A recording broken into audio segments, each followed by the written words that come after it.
Assalamualaikum warahmatullahi wabarakatuh. Alhamdulillahilladzi bi ni'matihi tatimmus sholihat. Wassalatu wassalamu ala sayyidi sadat wa ala alihi wa ahli baitihi ahlul fadaili wal karamat. Subhanaka la ilma lana illa ma 'allamtana innaka antal alimul hakim. Raditu billahi rabba wa bil islami dina wa bi Muhammadin nabiyya wa rasula. Rabbi zidni ilma warzuqni fahma, amin. Qala Allah Ta'ala fi kitabihil karim wa huwa asdaqul qailin. A'udzu billahi minasyaitonir rajim. Bismillahirrahmanirrahim. Ya ayyuhalladzina amanu taqullaha haqqa tuqatih wa la tamutunna illa wa antum muslimun. Wa qala nabiyyuna Muhammad sallallahu alaihi wasallam fi haditsih, ittaqillaha haitsuma kunta wa atbi'is sayyi'atal hasanata tamhuha wa khaliqin nasa bi khuluqin hasanin. Allahumma fa'na bima 'allamtana wa 'allimna ma yanfa'una wa zidna ilman nafi'an walhamdulillahi ala kulli hal. Rabbi ishrah li sadri wa yassir li amri wa hlul 'uqdatam min lisani yafqahu qawli, amma ba'du. Bapak-bapak, ibu-ibu, kaum muslimin wal muslimat rahimani wa rahimakumullah. Alhamdulillah, pada kesempatan malam yang berbahagia ini, alhamdulillah kita masih dapat dipertemukan oleh Allah Subhanahu wa Ta'ala dalam keadaan sehat walafiat, tidak kurang suatu apa. Meskipun dari siang tadi hingga jam sekarang, detik sekarang masih hujan, tapi tidak menyurutkan kita untuk semangat bertolabul ilmi. Salawat beriring salam semoga tetap tercurah limpahkan kepada uswah sana kita, yaitu Nabi Agung Muhammad sallallahu alaihi wasallam, kepada keluarga-keluarganya, kepada sahabat-sahabatnya, kepada tabi'in, tabi'ut tabi'in, dan orang-orang yang hingga detik ini masih berpegang teguh terhadap sunnah-sunnah beliau. Dan mudah-mudahan kita semua termasuk orang-orang yang mengikuti jejak langkah beliau. Amin amin ya rabbal alamin. Baiklah, untuk menyingkat waktu, kemari kita buka pengajian pada malam hari ini dengan bacaan basmalah. Bismillahirrahmanirrahim. Sebelum kita melanjutkan fikih adzan, kita tambah lagi mukadimahnya. Kemarin kita sudah menyebutkan bahwa beragama itu ada dua, ada usulun wa furu'un, ada akidah, ada fikih. Kemudian dalil itu bukan satu sifat, dalil itu punya dua sifat, qat'i dan dhonni. Qat'i itu dalil yang tidak melahirkan perbedaan pendapat para ulama, sedangkan yang dhonni, ya, presumptif, itu yang melahirkan perbedaan pendapat para ulama. Maka nanti kalau dibagi-bagi lagi, ada masalah akidah dalilnya qat'i, ada masalah akidah yang para ulama tidak berbeda pendapat, maka kita harus mengikuti itu. Kita tidak boleh mengikuti yang lainnya. Kita tidak boleh mengikuti yang lainnya. Kenapa? Karena entitasnya, orang yang mengamalkan akidah yang qat'i itu disebut muslim, disebut orang yang beragama apa? Islam. Tapi kalau yang tidak mengikuti dalil qat'i, ya, akidah yang qat'i, maka itu agamanya bukan Islam lagi, walaupun mungkin di KTP masih Islam. Dan entitasnya itu disebut dengan apa? Agama. Jadi kalau yang percaya bahwa Allah Subhanahu wa Ta'ala itu esa, berarti itu, ya, agamanya Islam. Tapi kalau yang enggak, berarti agama yang lain, intinya selain Islam. Karena memang di dalam Al-Quran disebutkan laqad kafarul ladzina qalu innallaha tsalitsu tsalatsa. Telah kafir, sudah tidak Islam lagi, agamanya sudah lain, gitu ya. Bahasa yang lainnya itu sudah murtad dari Islam. Itu kalau berpendapat ataupun mengatakan bahwa Allah Subhanahu wa Ta'ala adalah satu oknum dari tiga oknum. Tidak bisa. Kemudian yang kedua, ada masalah apa? Akidah dalilnya dhonni.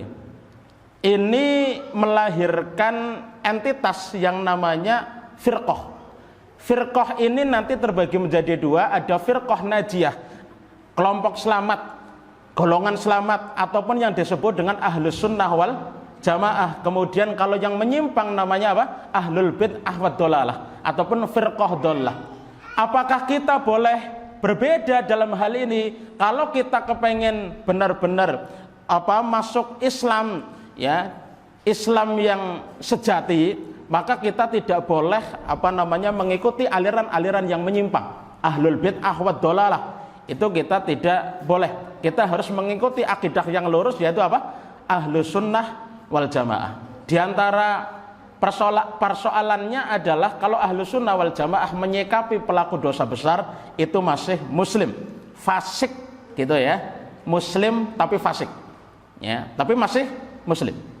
Tapi kalau aliran sesat, aliran yang menyimpang, diantaranya adalah khawarij, itu menganggap pelaku dosa besar zina dan lain sebagainya itu sudah kafir ya. Itulah perbedaan ahlussunnah wal jamaah dengan kelompok yang lainnya, kelompok sesat yang lainnya. Ini baru satu contoh, kita tidak membahas akidah dalam hal ini, nanti ustadz-ustadz yang lain saja. Ini hanya beberapa contoh dari sekian banyak contoh. Kemudian yang ketiga adalah masalah apa? Masalah fikih tapi dalilnya qot'i. Masalah fikih dalilnya qot'i kita juga tidak diperbolehkan untuk berbeda. Karena memang para ulama nggak ada yang berbeda pendapat. Di antaranya adalah rukun wudu. Ya ayyuhalladzina amanu idza qumtum ila sholati fasilu wujuhakum wa aydiyakum ilal marafiq wamsahu bi ru'usikum wa arjulakum ilal ka'bain. Jadi rukun wudu para ulama sudah sepakat. Apa itu? Membasuh wajah. Apa itu? Membasuh tangan hingga siku. Apalagi mengusap kepala. Apalagi membasuh kaki hingga mata kaki. Itu sudah para ulama bersepakat. Kalau para ulama bersepakat, kita juga tidak seenaknya sendiri untuk bikin yang baru gitu. Kemudian yang berikutnya adalah masalah fikih yang dalilnya dzanni.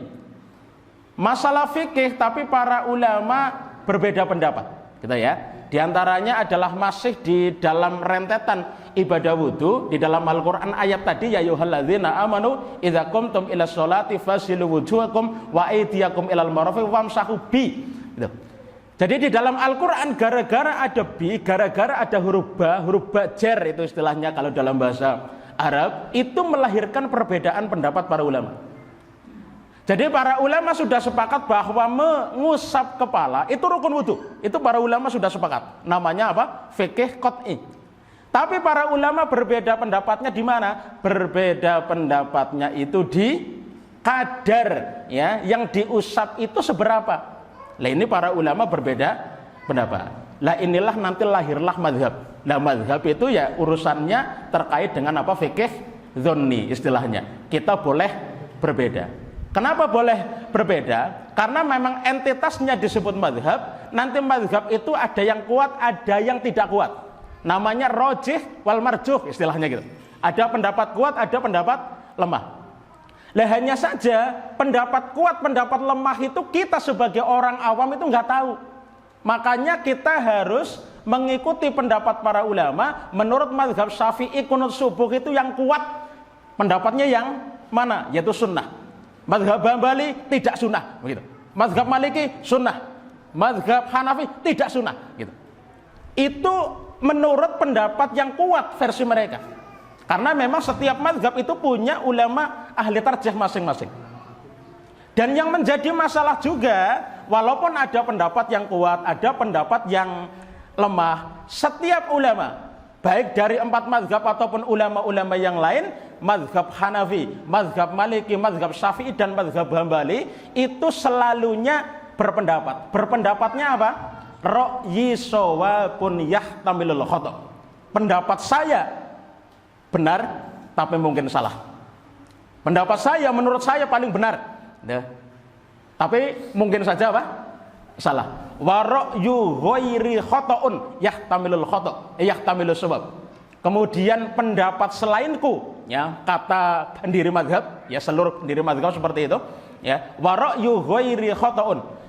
Pendapat selainku, gitu ya. Pendapat selainku. Kalau mazhab Maliki ya pendapat selain mazhab Maliki, ya Hanafi, Syafi'i, Hambali, gitu ya. Khata'un, salah.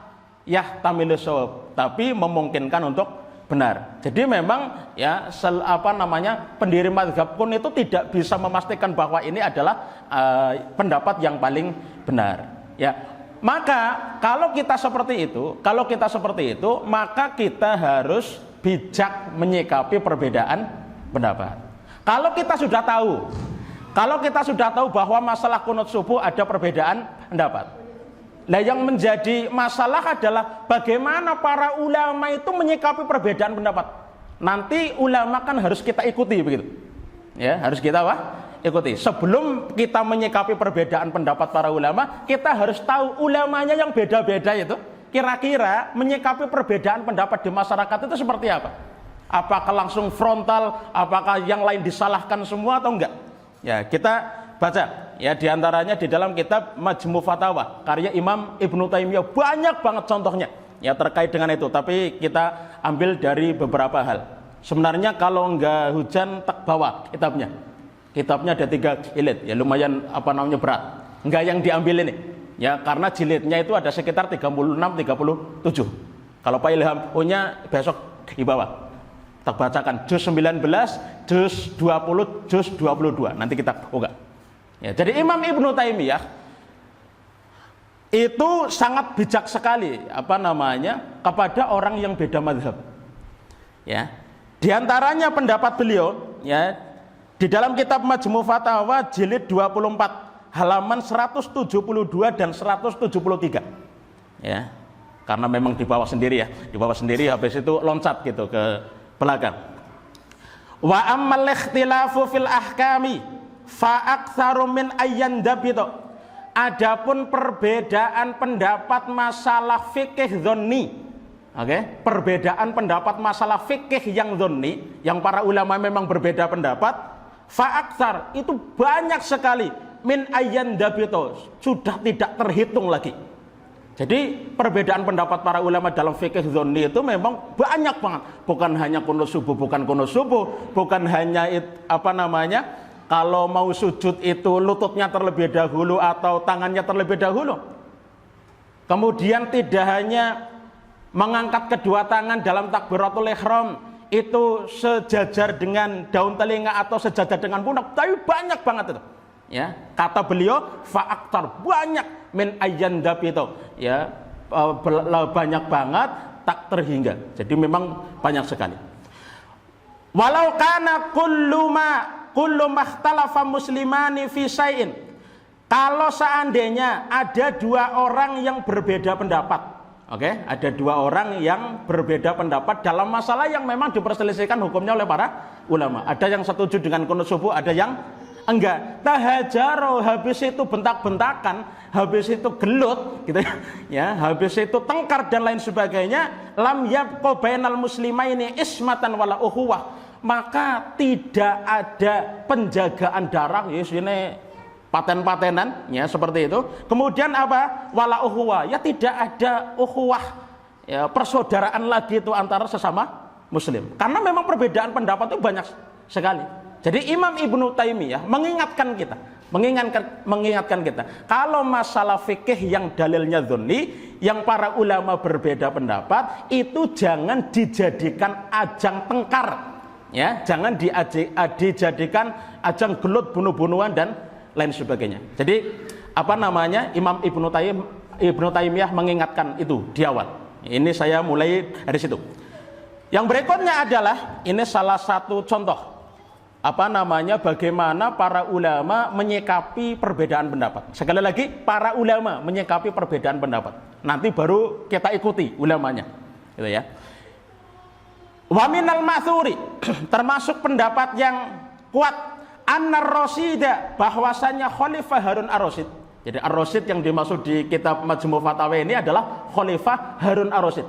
Bukan Rasyid yang lain, tapi Khalifah Harun apa? Harun Ar-Rasyid. Ihtajama itu apa? Ihtajama itu melakukan bekam. Jadi Khalifah Harun Ar-Rasyid melakukan berpekam, gitu ya. Fastafta Malikan, lalu meminta fatwa, bertanya kepada Imam Malik bin Anas, pendiri mazhab apa? Maliki. Kenapa seperti itu? Karena memang ya Khalifah Harun Ar-Rasyid itu mazhabnya, ngikutnya itu memang mengikuti mazhab Maliki. Ya, mengikuti mazhab apa?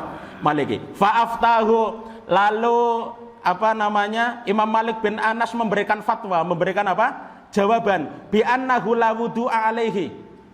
Enggak usah wudu lagi. Karena Khalifah Harun Ar-Rasyid di samping ini menjadi khalifah negara, kepala negara, ini juga sebagai kepala imam, ketuanya orang sholat, yaitu menjadi apa? Imam. Jadi Khalifah Harun Ar-Rasyid itu sudah melakukan wudu. Bahasa kita ya sudah wudu, sudah sarungan, sudah apa, tapi habis itu bekam. Begitu ya. Habis wudu bekam. Nggak ngentut, nggak apa, tapi bekam. Lah habis bekam bertanya. Sebenarnya bertanyanya itu kalau bahasa kita, saya udah wudu, saya bekam, batal nggak wudu saya? Begitu maksudnya. Batal nggak wudu saya? Tapi Imam Malik bin Anas itu memberikan fatwa bi annahu la wudu alaihi, nggak usah wudu lagi. Kalau nggak usah wudu lagi berarti ya di mazhab Maliki itu berarti bekam itu tidak membatalkan apa? Wudu. Nah masalahnya nanti ini jadi imam sholat. Lah nanti ada ulama yang berbeda bermakmum lah itu. Ada ulama yang berbeda bermakmum. Oke, fasalla khalfahu Abu Yusuf. Ya, kemudian sahabat terkenal Imam Abu Hanifah. Sahabat terkenal Imam Abu Hanifah itu minimal ada dua. Ya, yang pertama adalah Imam Abu Yusuf, yang kedua adalah apa? Muhammad bin Hasan As-Syaibani. Muhammad bin Hasan As-Syaibani itu termasuk salah satu guru besarnya Imam Syafi'i. Ya, Muhammad bin Hasan apa? As-Syaibani. Kalau yang lain nanti Abu Thawr dan lain-lain. Nah, Abu Yusuf itu mazhabnya Hanafi. Oke? Mazhabnya apa? Hanafi. Khalifah Harun Ar-Rasyid mazhabnya Maliki. Ayo, kita lagi jamaah gitu ya. Imamnya mazhab Maliki, makmumnya mazhab Hanafi. Ayo, gimana ini? Oke. Wa mazhabu Abi Hanifah. Sedangkan pendapatnya mazhab Hanafi wa Ahmad dan pendapat Imam Ahmad bin Hanbal mazhab apa? Hambali, anna khurujan najasati min ghairi sabilaini yungkidul wudu, bahwasanya keluarnya najis. Darah itu najis. Oke? Darah itu apa? Najis. Kalau bekam kan mengeluarkan apa? Darah. Bahwasanya keluarnya darah dari selain kubul dan dubur, min ghairi sabilaini, selain kubul dan dubur, itu ya, yungkidul wudu, membatalkan apa? Wudu. Ingat-ingat, mazhab Maliki kalau bekam itu enggak membatalkan wudu. Yang mengikuti mazhab Maliki siapa? Khalifah Harun Ar-Rasyid. Jadi imam. Oke. Lah yang jadi makmum sekaliber Imam Abu Yusuf, ya murid terkenal Imam Abu Hanifah, pendiri mazhab apa? Hanafi.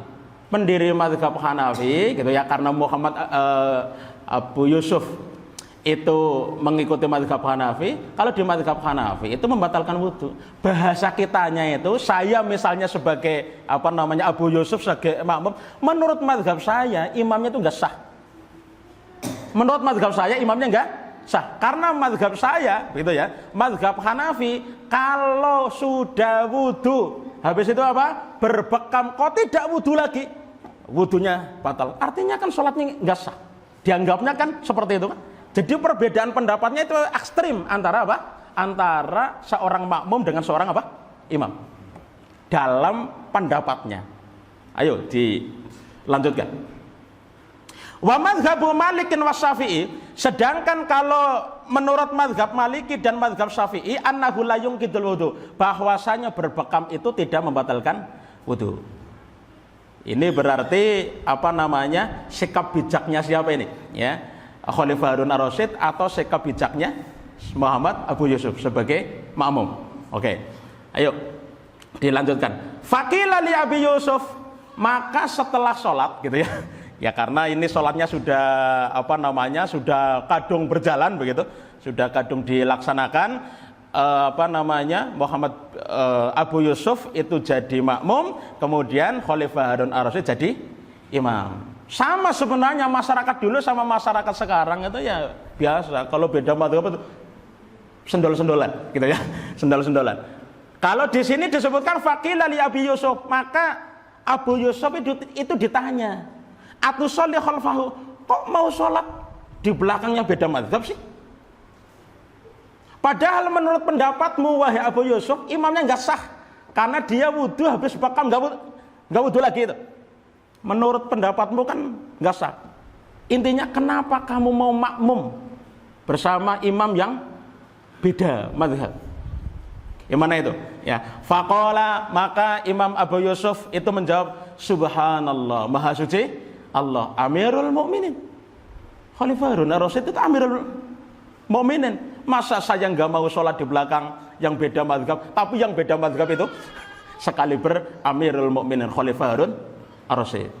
Intinya bijak sekali sebenarnya. mengikuti mazhab imam. Tuh kan?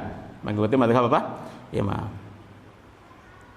Kemudian beliau melanjutkan jawabannya. Fa inna tarkas sholati khalfal a'immati limithli dzalik min sya'airi ahlil bid'ah karrafidhati wal mu'tazilah. Ya, karena meninggalkan sholat itu maksudnya tidak mau bermakmum, ya, tidak mau bermakmum kepada orang-orang, kepada imam-imam sekaliber beliau, gitu ya. Sekaliber beliau min sya'airi ahlul bid'ah, itu mensiarkan kembali ahlul bid'ah. Ajaran apa? Ahlul bid'ah. Jadi kalau tidak mau bermakmum dengan yang beda mazhab, itu malah menghidupkan syiarnya ahlul bid'ah. Ahlul bid'ah yang dimaksud di sini adalah apa? Karrafidhah, seperti Syiah Rafidhah. Kalau Syiah Rafidhah itu beda mazhab, nggak mau bermakmum. Itu kan menghidupkan syiarnya ahlul bid'ah. Kalau di sini bahasanya ya, kalau imamnya kuno subuh, ya ikut kuno subuh, walaupun kita awalnya ya di masyarakat kita itu nggak pernah, tapi karena di sana imamnya beda, ya ikut aja. Begitu juga apa? Kebalikannya. Sekali lagi, tidak mau sholat di belakang imam yang beda mazhab, itu termasuk menghidupkan syiarnya ahlul bid'ah seperti Rafidhah wal Mu'tazilah. Oke, insyaallah bisa dipahami. Walihadza, maka dari itu lama su'ilal imamu Ahmadu, maka dari itu ketika Imam Ahmad bin Hambal ditanya, ini antar mazhab bagaimana cara menyikapi itu perbedaan pendapat. Nah, kita ikuti, begitu maksudnya. Kita ikuti. Ketika Imam Ahmad bin Hambal ditanya an hadza, tentang hal ini itu tentang apa? Bekam itu membatalkan wudu atau enggak? Gitu. Fa'afta bil wudu'i, maka Imam Ahmad bin Hambal pendiri mazhab Hambali memfatwakan wajib wudu. Kalau wajib wudu artinya apa? Bekam itu membatalkan apa, Bu? Tuh, gitu. Habis itu apa? Faqala lahu sa'il, maka orang yang bertanya melanjutkan pertanyaannya. Apa itu? Fa in kanal imamu la yatawaddo. Kalau saya kan ikut mazhab jenengan, gitu ya. Mazhab Imam Ahmad bin Hambal, kalau bekam itu membatalkan wudu. Lah bagaimana kalau di tempat saya ada imam yang sudah wudu, bekam, gitu ya, habis itu enggak wudu lagi, apakah saya boleh sholat di belakangnya? Apakah saya boleh bermakmum kepadanya? Kalau di sini disebutkan fa in kanal imamu la yatawaddo, kalau imamnya enggak wudu, imamnya enggak wudu berarti kan menganggap bahwa bekam itu tidak membatalkan wudu, ya kan? Ya. Usolli khalfahu, apakah saya boleh sholat di belakangnya, di belakang orang yang beda mazhab? Apakah boleh? Faqala subhanallah, maha suci Allah, alla tusolli khalfa Sa'id bin al-Musayyib wa Malik bin Anas. Apakah kamu tidak mau sholat di belakang imam sekaliber, ya, sahabat Sa'id bin Musayyib dan Malik bin Anas, karena memang seniornya Imam Ahmad bin Hambal. Luar biasa sebenarnya sikap bijak para ulama dalam menyikapi perbedaan pendapat. Ini bukan masalah bunglon. Ini bukan masalah di sini ya ikut hijau, di sini ikut biru. Bukan masalah itu. Tapi memang kita diajarkan oleh pendiri mazhab itu seperti itu. Oke, walaupun sekali lagi kita punya prinsip sendiri. Itu kalau untuk sendiri silahkan. Tapi kalau sholatnya berjamaah dan lain sebagainya, ikuti imam saja, gitu ya, ikuti imam saja. Oke, yang berikutnya satu lagi, Syekhul Islam Ibnu Taimiyah itu juga menyebutkan idzaqtadal ma'mumu biman yaqnutu fil fajri, jika ada seorang makmumnya itu biasanya enggak kunut apa? Subuh. Kemudian apa? Biman yaqnutu fil fajri, tapi imamnya kunut subuh. Ya biasa di sini enggak, tapi pas di sana imamnya kunut subuh. Apakah kita enggak usah kunut subuh? Ya, dan lain sebagainya. Kalau di sini disebutkan, ini perkataan Imam Ibnu Taimiyah. Ya, tidak bisa ditakwil lagi. Qanatamahu, maka sebagai makmum yang bijak maka ikut imam, ikut kunut. Artinya ikut mengangkat tangan dan lain sebagainya. Itu ideal. Sunnahnya memang seperti itu. Apakah kalau tidak mengikuti mengangkat tangan kunutnya itu sholatnya batal? Enggak, tetap sah, tapi enggak ideal. Ya, enggak ideal. Sawaun qanata qabla ruku'i aw ba'dahu. Baik imamnya kunut sebelum ruku ataupun setelah ruku. Ya, kunut sebelum ruku itu adalah mazhab Maliki. Oke, kunut setelah ruku adalah mazhab Syafi'i. Harus dibedakan ini. Wa in kana la yaqnut lam yaqnut mahu. Jika imamnya enggak kunut, makmumnya sing biasa kunut begitu ya. Di desanya, di kelompoknya itu biasa kunut, habis itu ya bermakmum kepada yang tidak kunut, ya begitu juga. Ya, enggak kunut sendiri ya. Wong imame sujud masa kunut sendirian. Jadi bijak sebenarnya para ulama. Ini bukan kita ya, kita hanya ikut ulama ini. Ya diantaranya ulama yang kita ikuti diantaranya adalah Imam Ibnu Taimiyah. Ini kalau mau dibahas setahun hanya bahas sikap bijak para ulama nggak rampung-rampung. Memang luar biasa itu. Ya, luar biasa banyaknya. Oke. Satu lagi. Walau kanal imamu yarostihba basain. Jika seandainya ada seorang imam, tapi imamnya dadakan, maksudnya bukan imam asli. Bukan imam asli itu maksudnya bukan imam asli penduduk setempat. Oke? Bukan imam asli penduduk setempat. Oke. Saya punya pendapat yang berbeda dengan makmumnya. Makmum itu misalnya ya kita baca yang ini saja. Walau kanal imamu yarostihba basain. Jika ada seorang imam yang mempunyai pendapat ya bahwa amalan ini sunnah. Misalnya apa? Kunut subuh. Misalnya saya biasa kunut subuh di rumah. Habis itu saya ngisi pengajian di sini, kuliah subuh. Habis itu pas subuh saya suruh di depan, jadi padahal saya nggak biasa kunut. Saya kunut ya, saya kunut. Di sini nggak biasa kunut. Apakah saya harus memaksakan ego saya? Saya biasa kunut kok. Ya kunut lah. Ya, walaupun yang lain enggak begitu. Apa begitu? Ini diperhatikan. Wal ma'mumuna la yastahibbunahu. Ya, sedangkan makmum itu tidak menganggap itu sunnah. Tidak menganggap kunut itu sunnah. Saya menganggap sunnah. Karena saya biasa di sana misalnya begitu. Habis itu di sini makmumnya enggak menganggap itu sunnah. Saya gimana itu? Sebagai imam yang bijak gimana itu? Ya. Walau kan fatarokahu, maka imam meninggalkan ego madhabnya. Oke? Imam meninggalkan ego madhabnya. Kalau saya melaksanakan ego madhab saya di sini nggak urusan. Ya di sini mau kunut mau enggak, saya biasa kunut ya saya disuruh imam harus kunut dong. Gitu. Ternyata itu nggak bijak gitu. Oke? Nggak bijak. Kalau di sini disebutkan fatarokahu, dia meninggalkan ego madhabnya, tapi mengikuti madhab masyarakat li ajlil ittifaq, ya, dalam rangka untuk menjalin kerukunan, ya, wal iktilafi dan kasih sayang, karena qad ahsan, itu lebih baik. Gitu. Ini saya baru membahas kitab Majmu' Fatawa karangan Imam Ibnu Taimiyah. Apakah hanya ada itu satu? Banyak banget kalau dibahas, dikoceki satu-satu ada banyak. Kalau mau lagi, saya bawa kitabnya. Tapi satu aja. Ya, setiap hari satu nggak apa-apa, satu kitab tak bawa. Oke, sudah lain. Insya Allah sudah agak paham insya Allah. Kalau nggak paham ya suruh baca sendiri ya. Kitabnya bahasa Arab, nggak ada terjemahnya ya. Nanti dibaca sendiri. Oke, sekarang kita lanjutkan walaupun tinggal sedikit. 18.43 18.41 ya oke. 2 menit untuk bahas itu. Bapak-bapak, ibu-ibu yang dimuliakan oleh Allah Subhanahu wa taala, sekarang kita bahas tentang adzan. Kemarin kita sudah sampai apa adzannya? Lupa ya. Tentang hukum sudah kita bahas. Kemudian apa tentang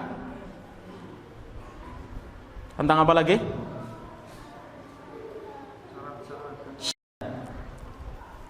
Oke, walaupun tinggal 2 menit nggak apa-apa. Hah? Oh 10 menit, oh berarti agak panjang, nggak apa-apa.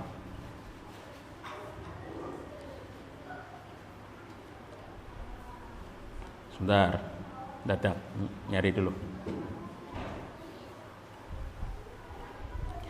Oke, yang pertama adalah sunnah muadzin. Nanti sunnah lafadz azannya. Ini sunnah muadzin dulu. Sunnah yang dimaksud adalah idealnya. Idealnya memang muadzin harus seperti ini, ideal. Bukan syarat sah sih, tapi ini ideal. Oke ya. Yang pertama adalah suci dari hadas. Sekali lagi sunnah bukan wajib. Bahasa gampangannya ideal. Kalau saya misalnya ya saya ada satu orang yang lain, ya saya sudah batal, habis itu ada yang lain yang belum batal. Yang belum batal itu lebih afdol itu. Untuk apa? Ada. Saya yang yang batal artinya berhadas, ya berarti ke belakang saja. Walaupun saya sebenarnya ada itu sah. Ya, tapi enggak afdol, enggak utama, begitu ya. Kita baca saja nggak apa-apa. Yustahabu ayu azina ala toharotin. Disunahkan azan itu dalam keadaan suci. Fa in azana wa huwa muhditsun. Ya, jika seandainya ada yang azan tapi dia berhadas, au junubun, atau dalam keadaan apa? Junub. Junub berarti hadas besar. Hadas kalau disebut hadas tidak ada embel-embel apa-apa, berarti yang dimaksud adalah hadas kecil. Kalau ada hadas tidak ada embel-embel apa-apa, berarti yang dimaksud apa? Hadas kecil. Begitu juga walimah. Istilah walimah kalau tidak ada embel-embel yang dimaksud walimatul urs. Gitu ya, walimatul apa? Urs dan lain sebagainya. Au aqama sholata wa huwa muhditsun, atau ada orang yang iqamah juga dia berhadas, au junubun, atau dalam keadaan junub. Maksudnya azan iqamah dalam keadaan hadas kecil ataupun hadas besar. Bahasa kita tidak punya wudu, itulah ya. Wudunya sudah apa? Batal. Sah apa enggak? Sahha adzanuhu. Adzannya apa? Sah. Akan tapi apa? Akan tetapi tidak afdol. Yang paling afdol adalah yang suci. Harus dibedakan antara afdol dengan sah, gitu ya. Afdol sama sah itu berbeda. Yang berikutnya adalah baligh. Apa itu baligh? Baligh itu sudah dewasa. Syaratnya apa? Syaratnya adalah umur 9 tahun laki-laki sudah mimpi basah. Oke ya. Kalau 9 tahun laki-laki belum mimpi basah, belum dikatakan apa? Belum dikatakan baligh. Ya. Nah, kalau sampai 14 tahun itu belum mimpi basah, mana? Ya, nanti ada ciri-ciri yang lain. Ciri baligh yang lain adalah imbatus sya'ar. Ngapunten, imbatus sya'ar adalah tumbuhnya bulu kemaluan. Walaupun dia belum pernah mimpi basah, tapi sudah tumbuh bulu kemaluan, dia sudah apa? Ya dia sudah baligh. Nah, bagaimana kalau umur 16 tahun? 16 tahun belum tumbuh bulu kemaluan dan belum mimpi basah. Apakah sudah baligh? Sudah. Karena ciri yang ketiga adalah umurnya sudah mencapai 15 tahun. Gitu ya. Jadi ini adalah ciri baligh, tanda-tanda baligh. Yang afdol adalah yang baligh. Apakah yang belum baligh misalnya umur 8 tahun yang disebut dengan apa? Mumayyiz, ya. Anak yang mumayyiz sah apa enggak? Sah. Tapi memang tidak ideal. Oke? Ya, tapi kalau di sini misalnya kepengen ngajari gitu ya, kepengen mendidik anak seperti itu, ya enggak apa-apa. Walaupun mungkin ada yang enggak setuju, ya afdolnya ya yang yang sudah baligh, sudah dewasa. Kemudian anak-anak latihan azan ya bisa di tempat yang lain lah gitu. Di tempat yang lain itu maksudnya di waktu yang lain, ditapeki dan lain sebagainya, di ruangan, dikasih mic, dikasih salon itu. Kalau mau seperti itu ya semoga. Tapi seandainya kalau ada anak kecil yang belum baligh itu azan, begitu ya. Ini sudah mumayyiz, maka azannya apa? Sah. Sekali lagi walaupun tidak ideal. Ciri yang ketiga adalah tidak fasik. Angel lagi. Tidak fasik itu apa? Tidak melakukan dosa besar, tidak pernah melakukan dosa besar, atau tidak pernah melakukan dosa kecil yang terus menerus. Itu namanya disebut fasik. Jadi fasik itu orang Islam yang melakukan dosa besar, zina dan lain sebagainya, bisa zina, bisa minum minuman keras dan lain sebagainya lah ya, dan lain sebagainya. Atau apa? Seseorang disebut fasik itu karena langganan mengamalkan dosa kecil setiap hari nggak pernah bisa meninggalkan. Nah itu juga termasuk apa? Fasik. Nah idealnya yang azan itu yang nggak fasik seperti itu, ya, yang nggak fasik seperti itu. Ya, tapi kalau yang fasik ya sah. Sekali lagi ini ideal. Yang berikutnya kita baca ya. Yang bagi ayakunal muadzinu adlan. Ya. Seyogianya orang yang azan itu adil. Adil sekali lagi tidak fasik. Ya, adil itu tidak fasik. Oke. Yang berikutnya. Yang berikutnya adalah suaranya lantang. Kalau suaranya lantang itu sepertinya sekarang sudah ada mikrofon. Ya, sudah ada salon, sudah ada apa? Walaupun suaranya lirih tetap keluar gitu ya, tetap keluar di salon. Tapi kalau di zaman Rasulullah Shallallahu Alaihi Wasallam yang teknologi secara teknologi itu belum itu, ya harus yang lantang. Di zaman Rasulullah Shallallahu Alaihi Wasallam yang paling lantang yaitu adalah sahabat Bilal bin Rabah. Habis itu yang kedua sahabat Abdullah bin Umi Maktum. Yang ketiga, oh nggak begitu anu lah ya. Nah berikutnya, ya, yang lantang. Berikutnya adalah idealnya yang azan juga yang iqomah. Yang azan juga yang iqomah. Sekali lagi itu sunnah bukan wajib. Seandainya misalnya ya saya yang azan ya habis itu kok iqomah malah direbut yang lain misalnya, ya nggak apa-apa. Nggak usah gara-gara sunnah masa awas Pak ngesuk maning antemi ya nggak bisa begitu. Ya, ini apa? Ini hanya sunnah. Bukan kita bahas hanya sunnah, tapi menjaga kerukunan antara anak kecil dengan tangga teparo itu luar biasa. Wa'tasimu bihablillahi jami'a wala tafarraqu. Gara-gara sunnah kok malah geger yang repot itu. Oke, syarat muadzin di sini ada apa namanya? Sunnah muadzin itu ada 5. Suci dari hadas, habis itu baleh, tidak fasik, pokoknya wong sing taat lah bahasa kita. Kemudian apa? Suaranya lantang, ya bisa digantikan ini ya. Kemudian yang berikutnya yang azan idealnya, sunnahnya juga yang iqomah. Jam berapa lagi? Oh ya, 2 menit lagi. Sekarang syarat azannya, nggak usah dibacakan anunya, nasnya, dalilnya nggak usah terlalu lama sepertinya. Yang berikutnya adalah azannya, ya. Azannya itu disunahkan memang di tempat yang tinggi. Ini di zaman Rasulullah Shallallahu Alaihi Wasallam. Di zaman Rasulullah Shallallahu Alaihi Wasallam azan itu naik ke atas. Alasannya apa? Li isma'i ghairihim, untuk memperdengarkan kepada orang lain. Karena memang azan itu adalah apa? Woro-woro bahwasanya waktu sholat itu telah tiba.